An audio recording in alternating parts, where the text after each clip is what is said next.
Hoje o tema é hombridade, ok? Há uma guerra sendo travada neste mundo. Acho que todos nós podemos perceber isso claramente, né? Uma guerra para destruir qualquer tipo de masculinidade, hombridade, em nome de uma suposta guerra contra aquilo que é chamado de machismo. Então, ser homem, defender qualquer bandeira de masculinidade, de hombridade, né, de masculino, másculo, pode hoje ser classificado como um sinônimo de machismo. Então, é como se ser homem fosse basicamente um crime, né? É um crime hoje você ser homem. Estou falando de homem de verdade, né? Quando você olha o que está acontecendo na Europa, né? Todas as questões que têm acontecido lá, você vê que a cultura hoje ela tem basicamente assim anulado, rejeitado qualquer conceito de masculinidade, de hombridade. Dá uma impressão que isso é uma coisa ruim, certo? Uma das coisas que você escuta sempre é, por exemplo, não se nasce mais homem e nem mulher, né? Isso é uma construção, né? Então, e geralmente a questão do homem é visto como uma questão pejorativa sempre, né? Então, se você fizer uma pergunta nas ruas hoje, parando os homens que estiverem nas ruas, e você perguntar para os homens o que é ser homem, né? Como você definiria ser um homem? A grande maioria, ou talvez na sua totalidade dos homens que você entrevistaria, não saberiam responder essa pergunta. Ou se respondessem essa pergunta, responderiam com coisas muito fúteis. Então, há sem dúvida uma crise de identidade a respeito do que é ser homem na atual cultura moderna. Não se sabe mais como definir essa palavra. Eu não estou falando de homem no sentido de possuir um órgão genital masculino. Estou indo para além disso. Então, o resultado desta dúvida, o resultado de tanta destruição da figura masculina, da figura do homem, da hombridade, o resultado de tantos anos batendo em cima, destruindo os conceitos destas palavras, a gente tem um resultado desta guerra. E qual é o resultado desta guerra? Então, por exemplo, alguns dados do resultado desta guerra contra a figura masculina, contra o homem, contra a hombridade, contra o másculo, contra o macho. Que até essa palavra macho, né, já é uma palavra proibida, você não pode mais utilizar, certo? Então tá lá, olha, alguns dos resultados dessa guerra. Os homens cometem mais de 90% dos grandes crimes violentos são causados pelos homens. 90% dos crimes violentos são causados pelos homens. Os homens cometem 100% dos estupros. Com isso, obviamente, eu não estou concordando com aquela questão que muitos falam que todo homem é um estuprador, né? Em potencial. Claro que essa frase também não deixa de ser uma verdade, né? Todo ser humano tem a sua potencialidade em relação ao mal, né? Todo ser humano, entendeu? O quanto ele comete aquilo que ele tem potencialmente falando nele, né, é uma outra história, certo? Então todos nós temos potencialidade para fazer todo tipo de horror, né? Todo tipo de crime, todo tipo de barbaridade. Daí, dessas potências se tornarem realidades, é uma outra questão, certo? Os homens homens cometem 95% dos roubos, ou seja, somente 5% dos ladrões são mulheres. Os homens são 94% dos motoristas bêbados. Os homens são 70% dos suicidas. Das pessoas que se suicidam são compostos da figura masculina, do homem, 70%. Os homens são 91% dos transgressores contra a família e as crianças. Então tá aí o resultado de tantos anos sendo batido, criticado, desconstruído a respeito do que é ser homem. Então, o homem está tão perdido, o homem moderno está tão perdido nos conceitos sobre masculinidade, que aqui está o resultado. Então, por exemplo, eu estive dando uma olhada no mapa da violência no Brasil de 2014, olha só os resultados. Então, de todas as pessoas assassinadas no Brasil, 92% são homens. Das pessoas assassinadas no Brasil. Então, além dessa figura masculina estar sendo destruída, 92% dos homens das pessoas que são assassinadas no Brasil são homens. Então, os homens estão sendo exterminados. Além da sua masculinidade, eles estão sendo exterminados também na sua própria vida. Então, 92% dos assassinatos no Brasil são homens. Homens que morrem assassinados. 8% são mulheres. Claro que é um número grandioso, certo? Então, mas sem sombra de dúvida, né, o número de homens que morrem assassinados é gritantemente superior, infelizmente. Né? Não deveria ser nada disso. Né? Não estou dizendo que deveria morrer mais mulheres do que homens, mas é para vocês verem a diferença daqueles que são assassinados no Brasil. 92% são homens. Né? Claro que homens matando homens ou mulheres matando homens. Em 2014, só para vocês terem uma ideia, 40% das mulheres assassinadas foram assassinadas pelos seus maridos. Em 2014, 40% das mulheres que foram assassinadas, desses assassinatos foram realizados por homens, pelos maridos, desculpa, ok?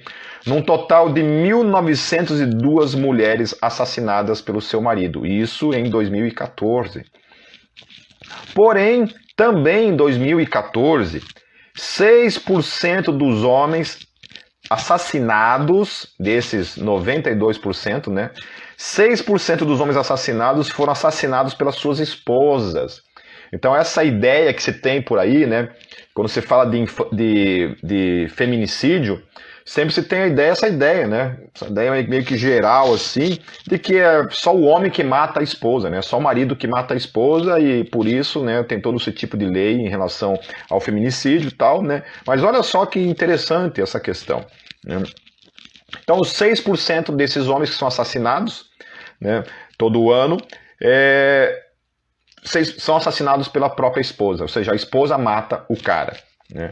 Num total de, olha o número, 3.277 homens assassinados pelas suas esposas. Ou seja, o número de homens assassinados pelas esposas é quase que o dobro. Ou seja, e ninguém fala disso. Entende? Você já viu alguma matéria saindo aí dizendo que tem tido mais homens mortos pelas esposas do que o contrário? Então, claro que ninguém deve ser morto pelo seu cônjuge, né? nem esposa e nem marido. Isso não é uma competição para ver quem mata mais, né? O cônjuge. Mas é só para você ter uma ideia. Como o homem, quando ele é assassinado, ninguém dá a mínima. Entende? Se for pela sua esposa, então pior ainda. Porque aí vai toda uma questão, né?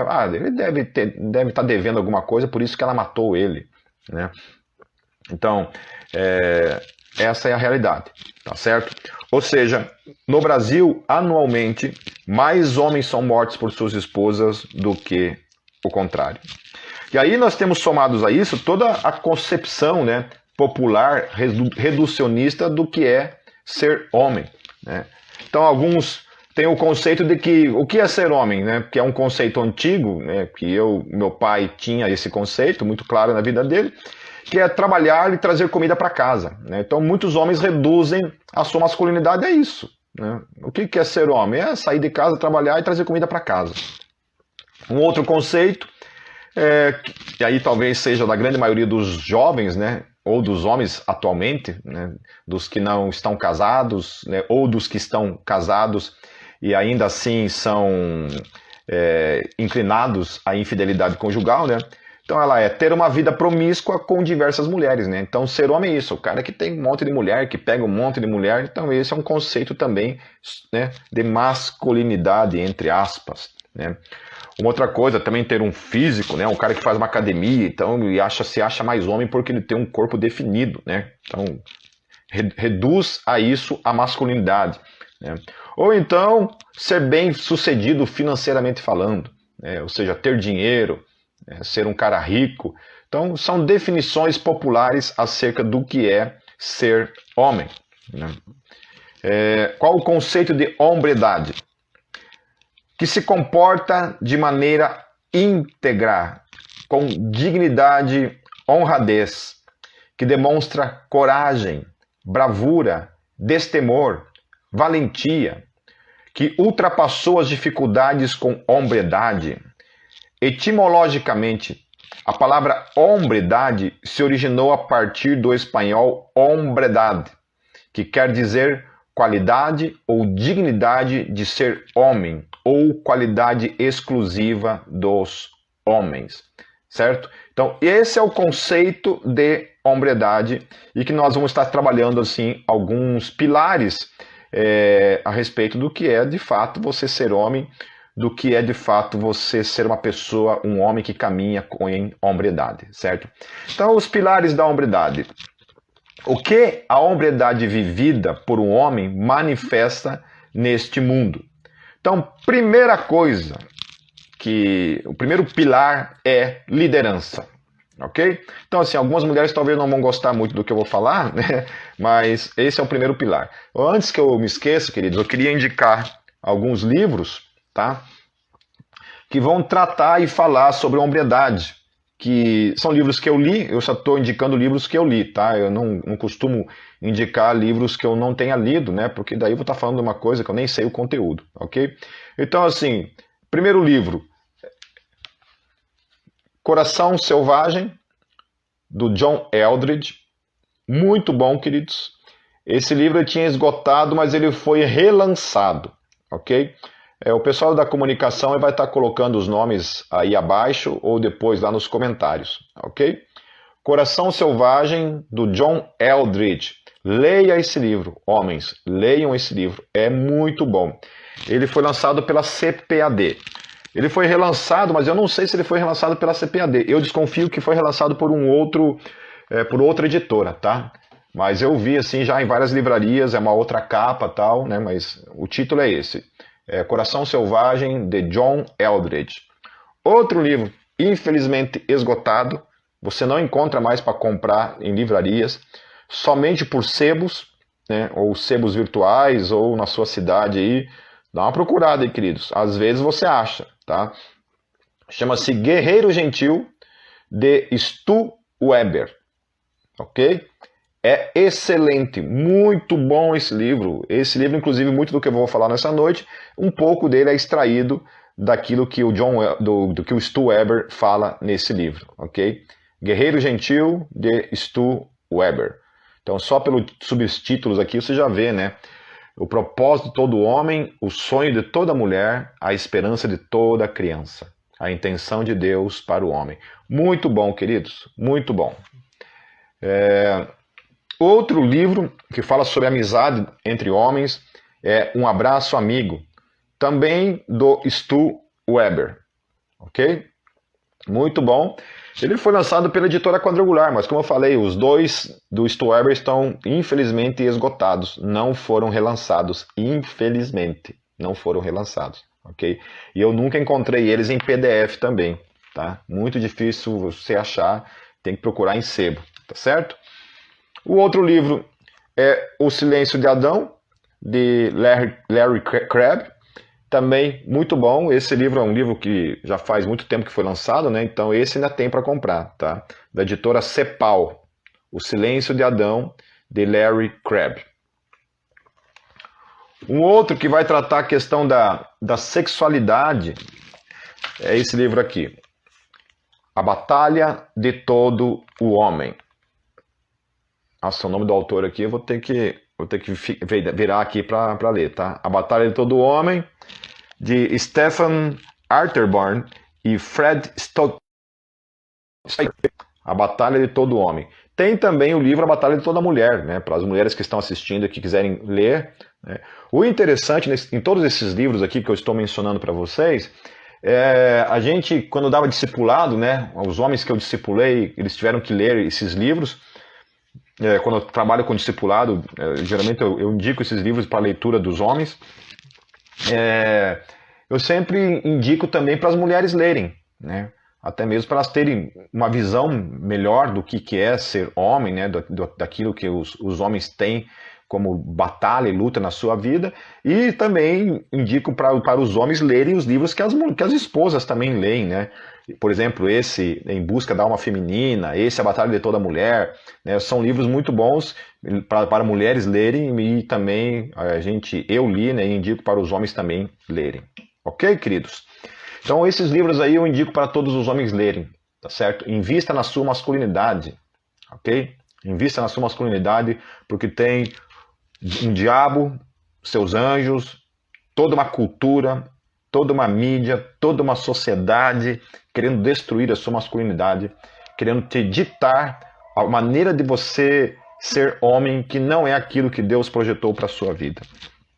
Então, voltando aos tópicos, o primeiro, então, tópico, que é o pilar de toda a masculinidade e que nenhum homem deve negociar isso, meus queridos. Vocês não devem negociar isso. É liderança, ok? Liderança. Um líder, ele olha para frente, tem um alvo, sabe para onde vai e conduz a sua família nesta direção. E isso é ser homem, é ser líder, ok? É liderança. É um cara que tem um alvo na frente, ele sabe para onde está indo, ele pega a sua esposa, pega seus filhos pelas mãos e ele os conduz na direção desse alvo. Amém? Os conduz na direção desse alvo. Nenhuma atualização, guarde bem essa frase que eu vou falar para vocês agora.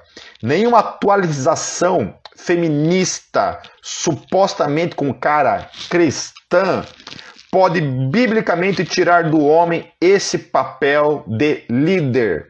A liderança é um princípio bíblico para o homem. Deus deu para o homem ser líder. Líder de sua casa, líder nesse mundo. É um papel do homem isso, ok? Então nenhuma atualização feminista que tem por aí pode atropelar isso ou destruir essa realidade que é bíblica. Queridos, eu sou um cara assim, muito descolado, né? Eu tenho uma visão a respeito dessa questão do pastoreio feminino, né? Que você tem uma live aí para trás que você pode assistir e você sabe a minha visão, que eu fujo de qualquer conceito machista na minha vida. Mas uma questão é um conceito machista, outra questão é eu brigar com conceitos que são bíblicos. Amém? Eu não tenho como brigar com conceitos que são bíblicos, certo? E liderança é um conceito bíblico trazido, revelado para a figura masculina. O homem precisa liderar a sua casa. Ele precisa ser líder, certo? Então, assim, tem uma frase que eu sempre falo, né, e outros falam também, que é: por trás de toda feminista tem um homem que falhou como homem, certo? Por trás de toda mulher feminista tem um homem cuja figura masculina ele conseguiu destruir. Certo? Atropelar. Não soube o que era ser homem e diante disso trouxe toda essa figura para a mulher, né? E aí está o resultado de tudo isso, certo? Uma mulher sempre desejará que o seu marido seja um homão, né? Não vou completar a frase, certo? Um homão. Ou não. Ou a mulher, uma esposa, ela quer casar com um homem bundão, um homem banana, né? Com um homem, né, vou falar mais o resto também, que eu também não posso exagerar aqui nas minhas expressões, certo? Que tipo de homem que uma mulher quer casar? Né? Ela quer casar com aquele homem mesmo, né, que vai lá, que assume a liderança, que protege ela, que cuida dela, né, que sustenta a casa, que trabalha, né, que ora por ela, ou ele quer aquele homem banana, que ela sustenta, que é fraco, que não tem liderança nenhuma, que não ora por ela, não sabe para onde vai, está perdido no espaço, está perdidaço. A mulher, a esposa, tem que fazer o papel de liderança na casa. A esposa tem que orar pela casa. A esposa tem que levantar sustento na casa. A esposa tem que fazer todas essas coisas ao invés dele. Que tipo de homem que essa mulher quer? Eu não tenho dúvida. Eu não sou mulher, mas eu não tenho dúvida. Entendeu? Que na minha concepção, eu acho que nenhuma mulher quer esse segundo homem. Eu acho que toda mulher quer esse homem para sua vida. Entende? E isso não tem nada a ver, meus queridos, com machismo. Ok? Não é machismo isso aqui. Isso aqui é simplesmente aquilo que o desejo do coração da mulher com certeza quer para a sua vida. Porque a coisa que eu mais ouço de reclamação de esposas em relação aos seus maridos é a falta disso. Né? É a falta de liderança. Né? É aquele homem banana. Entende? E isso é um perigo muito grande para qualquer casamento. Né? E aí, muita gente também confunde quando a gente está tratando essa questão assim de liderança, né? Algumas mulheres não gostam quando a gente entra nesse aspecto de falar da liderança masculina, porque até mesmo muitos líderes, isso eu estou falando, né, como teólogo, eu falo que muitos teólogos aí, não importa o tamanho de quantos livros ele escreveu ou não, tá certo? Se ele é reformado ou não, dentro da teologia, muitos teólogos confundem presidir com pastoreio, né? Daí acha que o presidir é do homem, eu concordo com isso, né? O presidir, a liderança é do homem, e aí confunde isso com pastoreio, né? Então, como é o homem que tem que presidir, logo a mulher não pode pastorear. Opa, uma coisa não tem nada a ver com a outra, tá certo? Presidir é uma coisa, pastorear é outra coisa, né? Quem preside a igreja sou eu, como pastor. Quem pastoreia? Eu e minha esposa. Mas quem preside sou eu. Nós dois pastoreamos juntos, né? Ela preside a vida das mulheres e eu presido a igreja de modo geral, né? Mas os dois são pastores. Quem preside a minha casa sou eu, ela é minha esposa, né? Eu sou marido, ela é minha esposa. Minha esposa tá submissa, né, a mim e não temos nenhum problema com isso, né? Isso significa que eu sou um cara grosso, um machista, né? Que ela, né, o lugar de mulher é na cozinha, né? Esquentar a barriga no fogão, esfriar no tanque, esse tipo de piada eu nem faço, entende? Porque isso é coisa burra, né? Isso é coisa estúpida. O homem não precisa disso para ser homem, ok? Certo? Então, essa confusão entre presidir e pastoreio é muito feita aí por muito teólogo aí, né? E tomem cuidado com esse tipo de confusão, certo? Então, uma mulher deseja que o seu homem a lidere e a tome pelas mãos e a conduza para o alvo, certo? A conduza para o alvo. Se tem alguma mulher aqui assistindo isso que discorda de mim, amém. Então escreve assim, eu discordo, Pepe. Eu quero liderar, eu quero que meu marido seja um frouxo mesmo, um bananão, entende? E eu quero ser o bigodudo. Eu quero ser o bigodudo da casa, né? Eu que quero vestir as calças, né? Eu que sou o macho da casa. Então, tudo bem, né? Teve um livro, mais um livro que eu quero aconselhar para vocês, indicar para vocês, é esse livro aqui, ó. Você e eu para sempre. O casamento à luz da eternidade. Ok? Esse livro ele mudou a minha concepção do meu papel como marido. Mudou extremamente a minha concepção, o meu papel como marido. Ok?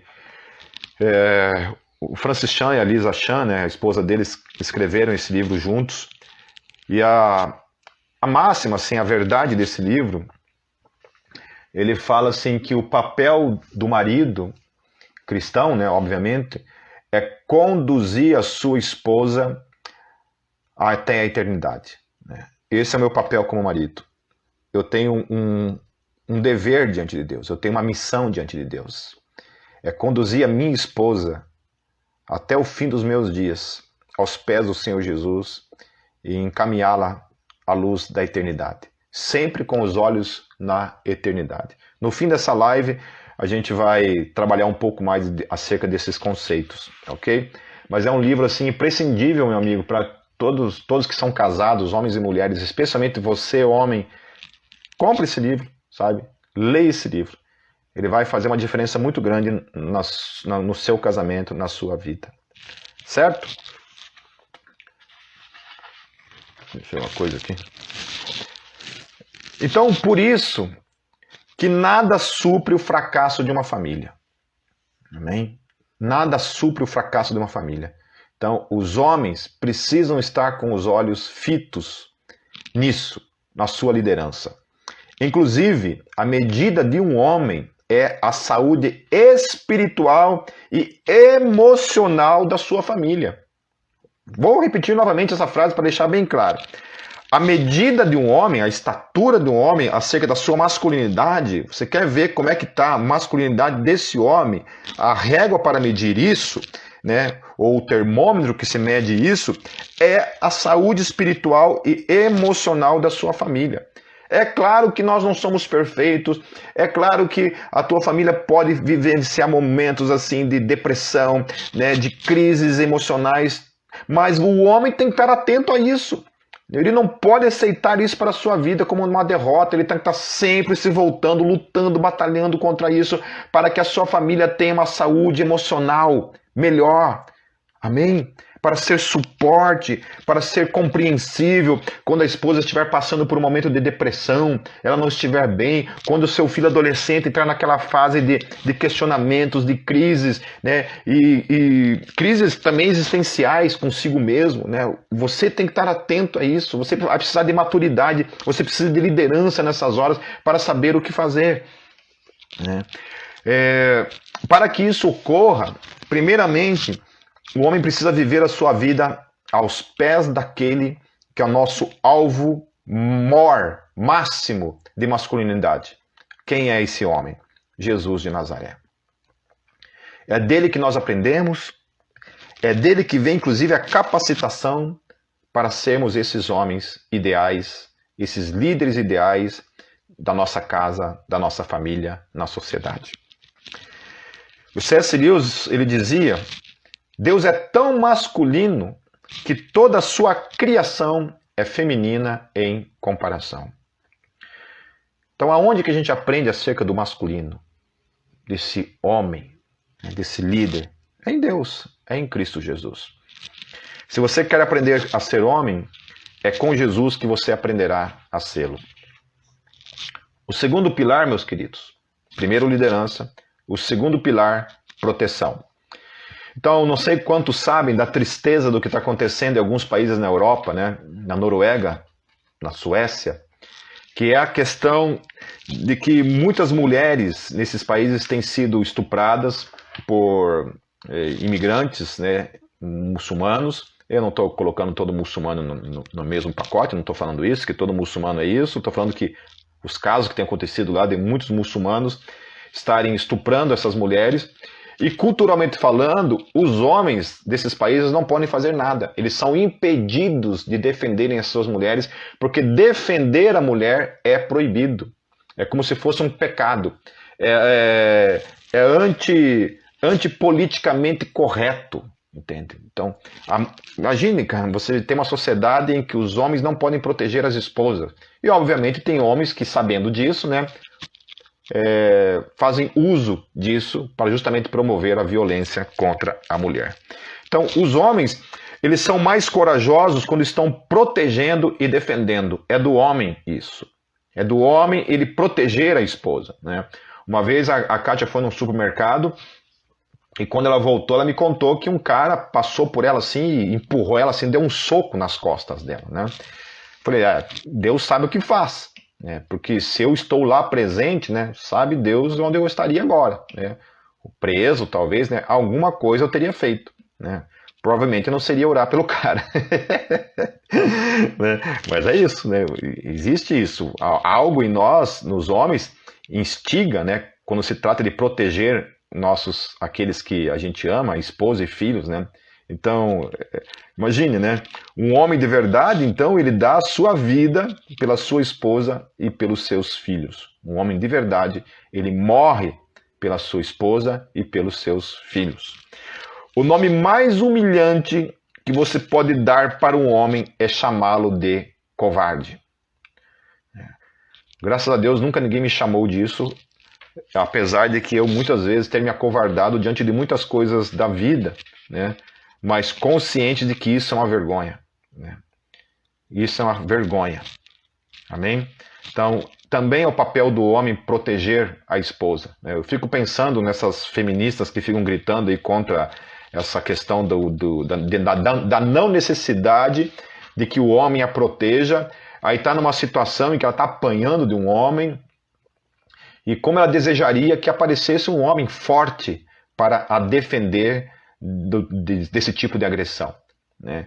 Então, esse é o papel do homem, né? Eu tenho esse instinto em mim, né? Se eu vejo algo acontecendo, um tipo de covardia, não necessariamente para com uma mulher, para com um outro homem que seja, né? Se eu vejo 2, 3 homens batendo num homem, a minha tendência é se meter nisso, né? A minha tendência é pular no meio e proteger, né, aquele mais fraco, né, que está lá, né? Não que eu seja forte, grandes coisas também, mas a gente dá a cara ali, né? A gente entra na porrada também se for necessário. Eu acho que eu estou escandalizando um monte de gente. Mas vamos lá, vamos falar, não vamos focar em mim aqui, vamos focar nos pilares aqui. Amém? Terceiro pilar, meus queridos, mentoreamento, certo? Se nós estamos falando de alguém que submete ao Deus vivo e o conhece plenamente, esse Deus vivo, logo o mundo terá homens que ensinarão os valores da vida, o propósito dela, e revelará por meio da sua vida o Deus que é real. Por isso que tudo começa lá aonde? Né? Na liderança. E com quem que a gente aprende a ser líder? Com Jesus, com Deus. E como é que você aprende isso? Lendo a palavra. O que mais? Tendo um relacionamento com Ele, uma vida de oração. Então, esse Deus te potencializa, te dá toda a capacitação, o poder, a força, a hombridade, para que então você também possa ser esse mentor, esse cara que ensina acerca de Deus, acerca da vida. Nossa, como é maravilhoso você sentar com o teu filho perguntar coisas para você e você poder responder a ele acerca da vida, acerca do propósito da vida, acerca do alvo da vida, por que Deus projetou da forma como é. Isso é maravilhoso. E quantos homens se encontram perdidos, que não sabem nem o que responder para as suas famílias, não sabem o que responder para as suas esposas, né? Por quê? Porque não conhece a Deus, não sabe o propósito nem da sua própria vida, né? Não sabe mentorear nem a si mesmo, né? Ninguém o mentoria, ele não tem fome de conhecimento, ele não tem fome de Deus, ele só quer saber de viver o agora, né? E de forma egoísta muitas vezes, né? Então, mentoreamento significa cuidar e desenvolver nossas esposas, filhos e a nós mesmos. Isso é mentorear. Significa tomar a iniciativa. Olha só, queridos. Significa para todos os homens que estão aqui, queridos. Para todos nós, para todos vocês, homens que estão aqui. Mentoreamento, antes de qualquer coisa, significa tomar a iniciativa em oração, em pedir desculpas, em pedir perdão, em sensibilidade para com a dor daquele que você ama e tem o dever de cuidar, sua esposa e seu filho, certo? Mas tudo começa onde? Na oração. Tudo começa na oração. Mentoreamento não começa em nenhum outro lugar, a não ser primeiro começar na oração. Então a gente precisa orar, né? Como é triste uma família onde o homem, o marido, o pai, ele não ora. Ele não ora pela esposa, ele não ora pelo filho, ele não tem vida de oração. Ele é um fracasso nesse aspecto. Ele é um fracasso onde ele não deveria ser em primeira mão, que é na vida de oração. Ele precisa te despertar, ele precisa orar pelos seus filhos. Eu lembro uma época que minha esposa passou por uma depressão terrível. E eu de madrugada acordava e orava por ela. Colocava a mão sobre ela e ficava orando ali, chorando diante de Deus, intercedendo por ela, clamando a Deus, Deus tem misericórdia da minha esposa, Senhor Jesus. Não deixe minha esposa ser tragada por essa depressão, Senhor. Orando todo o tempo, porque eu sei, meus queridos, que esse é o papel primeiro meu, entende? Como mentor, eu fui colocado para isso, para ser esse protetor dela, esse cuidador dela, devo cuidar dela, orar por ela, orar pelos meus filhos, sabe, pelo meu filho de joelhos, clamar pela vida dele, protegê-lo. Isso é ser mentor, isso é mentorear, isso também é um pilar da masculinidade. O último pilar, meus queridos, não menos importante que qualquer um desses que vieram antes, e que muitos homens têm falhado, naufragado, infelizmente, meus queridos, é na questão de ser perseverante. Se tem uma qualidade, um pilar na vida de todo homem que ele precisa ter na sua vida, é perseverante. Ou então, nós podemos definir como o poder de ficar, ou o poder de permanecer, o poder de perseverar. Esse é um poder da masculinidade que precisa estar, sabe, vigente, ativo na vida de todo o homem.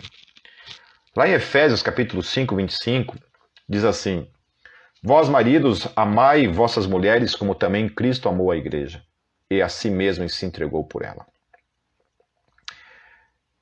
Como ele nos amou? João 13, versículo 1 diz assim: Como havia amado os seus que estavam no mundo, amou-os até o fim. Se a Bíblia diz que nós temos que amar nossas esposas como Cristo amou a igreja, e a Bíblia diz que Cristo nos amou até o fim, isso significa que todo homem, todo marido, tem a obrigação, a perseverança de amar a sua esposa, os seus filhos até o fim. Até o fim. Esse é o nosso chamado. Essa é a nossa obrigação como filhos de Deus.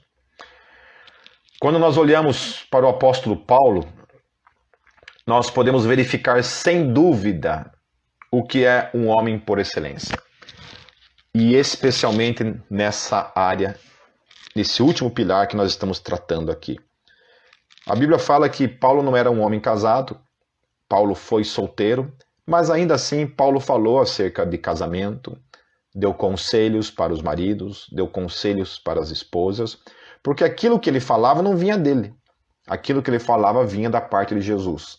Jesus revelava para Paulo a sua palavra, e ele revelava isso para nós por meio das suas cartas. Amém? Então lá em 2 Coríntios 11, 23, 30. Quando eu leio esse texto, antes da gente ler esse texto, eu fico pensando assim, será que eu, o Pipe, seria homem suficiente como esse cara foi? Será que os homens que estão assistindo ou que vão assistir passariam nesse tipo de teste de masculinidade? Olha o que diz lá o texto. 2 Coríntios, capítulo 11, versos 23 até o versículo 30. Rapidinho. São ministros de Cristo? Falo como fora de mim. Eu ainda mais. Em trabalhos, muito mais. Em açoites, mais do que eles. Em prisões, muito mais. Em perigos de morte, muitas vezes. Eu recebi dos judeus 5 quarentenas de açoites, menos um. Eu acho que uma, para mim, ou para muita gente, talvez já fosse suficiente para negar qualquer tipo de masculinidade e se entregar. O cara recebeu 5 quarentenas. 3 vezes fui açoitado com varas. Uma vez fui apedrejado. Para quem já assistiu algum tipo de apedrejamento assim na internet, sabe que o negócio é horripilante, horrível. 3 vezes sofri naufrágio. Gente, se eu fosse um missionário e o meu barco afundasse uma vez, eu voltava para casa e nunca mais me envolvia com isso. Entendeu? Eu ia entender, cara, não é o meu chamado. Deixa quieto. Deus não quer que eu faça essa viagem. 3 vezes ele sofreu naufrágio. Uma noite e um dia passei no abismo. Aqui abismo significa mar, tá? Ele ficou ali entregue ao mar. Provavelmente ficou ali em cima de algum pedaço de madeira, alguma coisa assim, e ficou ali, ó, entregue. Né? O barco tinha afundado, ele estava ali, né? Entregue ali ao mar, aos ventos, às ondas, a tudo mais. Né? Em viagens, muitas vezes, em perigos de rios, em perigos de salteadores, em perigos dos da minha nação, ou seja, ele era perseguido pelos judeus, em perigos dos gentios, em perigos na cidade, em perigos no deserto, em perigos no mar, em perigos entre os falsos irmãos, porque além dos gentios, além dos judeus que os perseguiam, ainda tinha os falsos irmãos, os falsos cristãos, né, que queriam persegui-los. Em trabalhos e fadiga, ou seja, trabalhava muito, cansado. Em vigílias muitas vezes, em fome e sede, em jejum muitas vezes, em frio e nudez. Além das coisas exteriores, me oprime cada dia o cuidado de todas as igrejas. Então não bastasse tudo isso que ele apanhou, sofreu, né, as coisas que vinham sobre ele, os medos, os perigos, ainda tinha que se preocupar com as pessoas. Ainda ele tinha o seu coração voltado para as pessoas, em cuidar de vidas. Quem enfraquece? Que eu também não enfraqueça? Quem se escandaliza? Que eu me não abrase? Se convém gloriar-me, gloriar-me-ei no que diz respeito à minha fraqueza. Então ele olha para tudo isso na vida dele. Tudo isso que vivenciou na realidade da vida dele. E ele diz, ainda assim, diante de tudo isso, eu me gloriarei na minha fraqueza. É indescritível. Eu não sei se já houve alguém assim que vivenciou algo semelhante a isso que o apóstolo Paulo viveu no seu ministério. Com certeza, olha, de quase tudo que está escrito aqui, eu vivi talvez a última parte ali, o cuidado de todas as igrejas, né? Talvez fome, talvez um pouco de jejum, né? Mas as demais coisas aqui eu não vivenciei na minha vida. Então, quando você compara a tua vida à desse homem, realmente a gente se sente até envergonhado. Né? A gente se sente até envergonhado. Daí eu fico pensando assim, se todos os homens cristãos nesse mundo fossem comparados, tivessem essa estrutura, tivessem essa masculinidade, essa hombridade, essa perseverança, essa força, esse caráter que o apóstolo Paulo teve. Eu estou muito longe disso, mas eu sei a fonte aonde eu posso buscar e procurar isso para a minha vida. Queridos, caminhando já para o final, a segunda carta de Paulo para Timóteo, ela foi a última carta que o apóstolo Paulo escreveu, ok? Então ele escreveu essa segunda carta para Timóteo. Ou seja, Paulo ele já estava velho, ele estava preso, aguardando o seu julgamento final, né? Ou seja, ele estava se aproximando da sua morte. Né? Se você escutar a minha série no livro de Atos dos Apóstolos, é uma coisa que eu falo ali no livro dos Apóstolos, lá no finalzinho do livro, dessa série, que o apóstolo Pedro e o apóstolo Paulo, os dois morreram no mesmo dia. Né? Eu não lembro a data em que eles foram martirizados lá em Roma, mas os dois morreram no mesmo dia. Né? Paulo foi decapitado e o apóstolo Pedro foi crucificado de cabeça para baixo. Né? Os dois foram martirizados por Nero. Nero culpou os cristãos, né, pelo incêndio de Roma, e Nero matou os dois. Né? Paulo estava preso e Pedro também acabou sendo pego, e os dois foram martirizados lá em Roma. Então, os dois gigantes da fé, né? Os maiores gigantes da fé cristã, foram martirizados no mesmo dia. Então, as portas do céu receberam, né, esses dois grandes gigantes no mesmo dia no céu. Então, Paulo, no final dos seus dias, ele escreve a sua carta. Ele tinha passado por tudo isso. Tudo isso ele tinha passado na sua vida. Todas as suas lutas, suas dores. E eu vejo tanta gente desistindo. Né? Desistindo do casamento, desistindo das suas vidas, desistindo do seu ministério, diante de coisas assim, sabe, infinitamente menores do que essa. Infinitamente menores do que essa. Mas olha só a postura do apóstolo Paulo, ainda além de tudo isso que acontece com ele, olha o que mais acontece com ele. Diz assim lá em 2 Timóteo, no capítulo 4, dos versos 6 até o verso 18.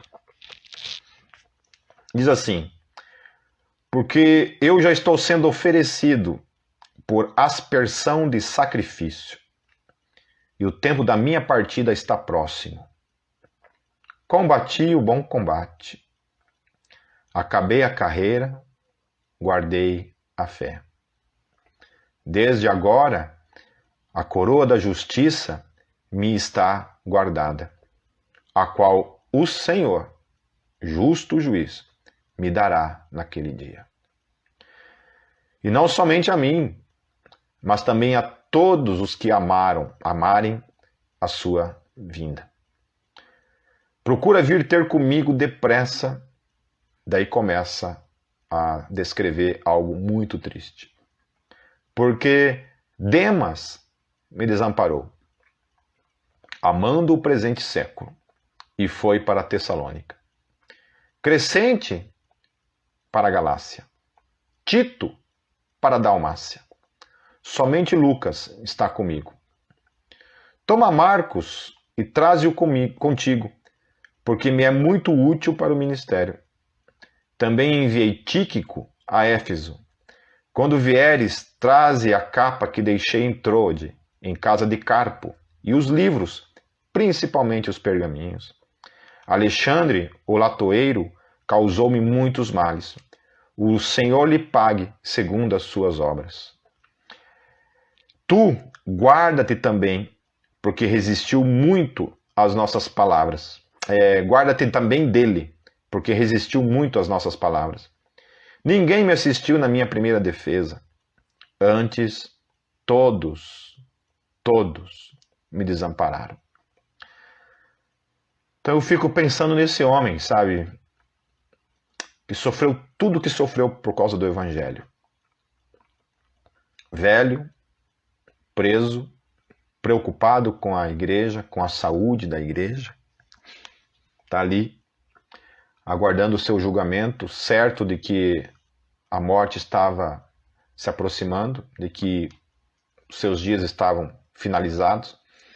Por isso ele faz essa declaração, que ele terminou a fé. Ele tinha consciência que talvez aquela fosse a última carta que ele estivesse escrevendo. E aí, diante de tudo isso, ainda ele sofre todo esse abandono. O abandono de muitos dos seus discípulos, o abandono da igreja, diante da fatalidade daquilo que ele estava vivenciando. Quem de nós resistiria, meus queridos? Quem de nós permaneceria crendo?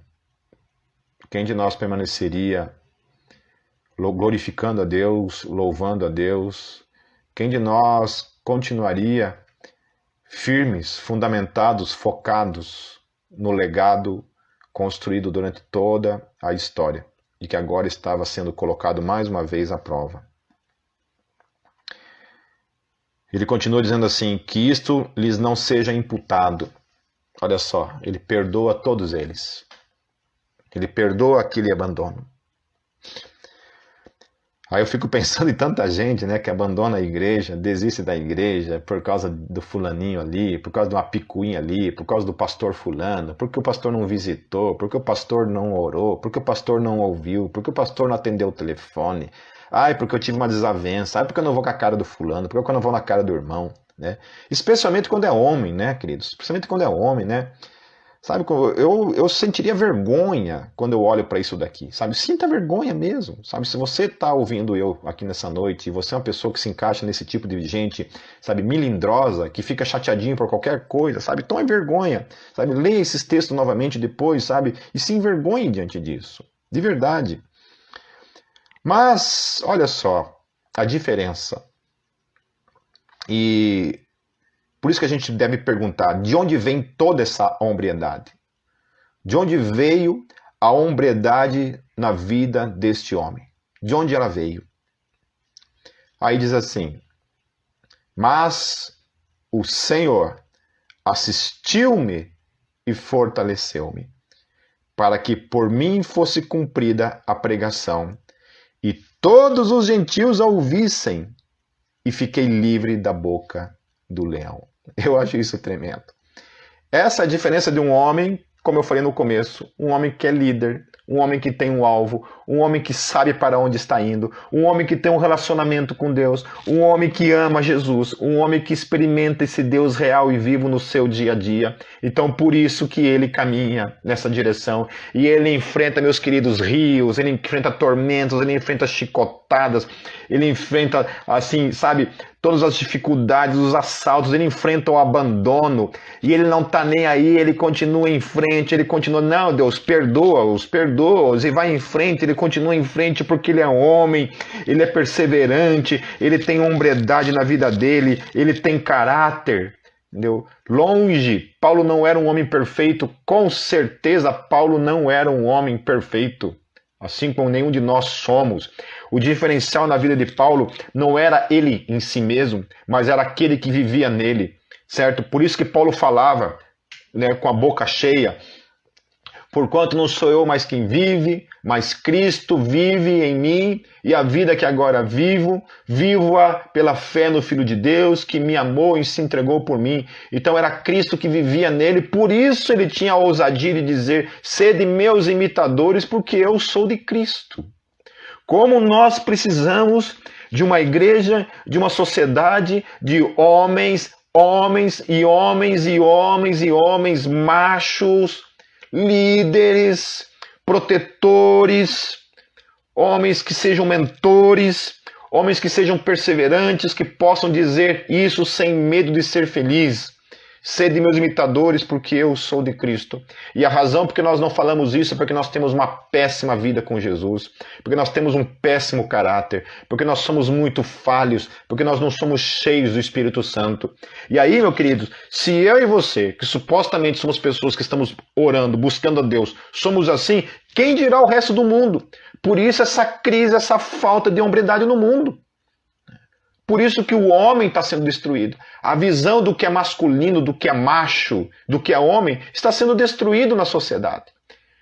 Por isso que nós, como cristãos, temos o dever de resgatar isso na nossa própria vida, na nossa família, no dia a dia, para que a gente possa ser essa referência para esse mundo que está aí fora. Você não sabe o que é ser homem? Então anda comigo, que eu vou te ensinar o que é ser homem. Porque eu ando com Jesus e ele me ensina a ser homem. Como eu tenho aprendido com ele a ser homem, eu vou ensinar você também a ser homem, para que você também ensine outros homens a serem homens. Porque esse mundo precisa, meus queridos, desesperadamente, de homens segundo o coração de Deus. Esse mundo precisa desesperadamente de homens segundo o coração de Deus, que caminham com Jesus. Aquele que é um homem perfeito e homem por excelência. Terminando o versículo, e o Senhor me livrará de toda a má obra e guardar-me-á para o seu reino celestial, a quem seja a glória para todos sempre. Amém. Sabe, querido, se eu e você queremos poder no final de tudo dizer as palavras de Paulo, combati o bom combate, cumpri o meu chamado como homem, porque esse é um chamado. Hombridade é um ministério, mais do que nunca necessário. Mais do que nunca necessário. Ser homem é necessário. E eu não estou falando para vocês porque eu sou um exemplo disso. Estou falando para vocês porque essa palavra também me pegou, também tem me chamado, também tem me chacoalhado, também exige de mim as mesmas posturas, que às vezes a gente se distrai e a gente se perde, a gente se entrega para o desânimo, para a nossa covardia, para os nossos medos. Mas tudo isso é resultado, meus queridos, primeiramente, sem sombra de dúvida, da nossa falta de secreto com Deus, do nosso tamanho, do nosso quarto, desse lugarzinho especial onde Deus nos aguarda todos os dias, para que nós tenhamos comunhão com Ele. Especialmente você, homem, que não sabe o que é ser homem e precisa desesperadamente ir na direção dele, buscá-lo, se encher dele, para que a hombridade divina em Cristo Jesus encha a tua vida e te ajude, acima de tudo, a ser um líder segundo o coração de Deus.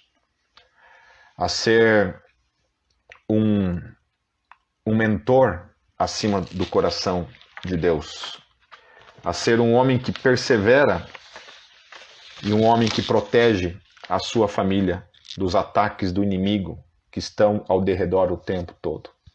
Sejam homens, meus queridos. Sejam homens. Sejam homens. Sejam homens. Busquem a Deus até o ponto em que vocês poderão dizer aquilo que o apóstolo Paulo disse: sede meus imitadores, porque eu sou de Cristo. Um homem que imita Cristo vai ser um marido melhor, vai ser um pai melhor, vai ser um amigo melhor, vai ser um ser humano melhor para a sociedade. Chega desse mundo destruir aquilo que Deus criou. A figura masculina. Esse mundo precisa desesperadamente de homens. Homens de verdade. Amém, meus queridos?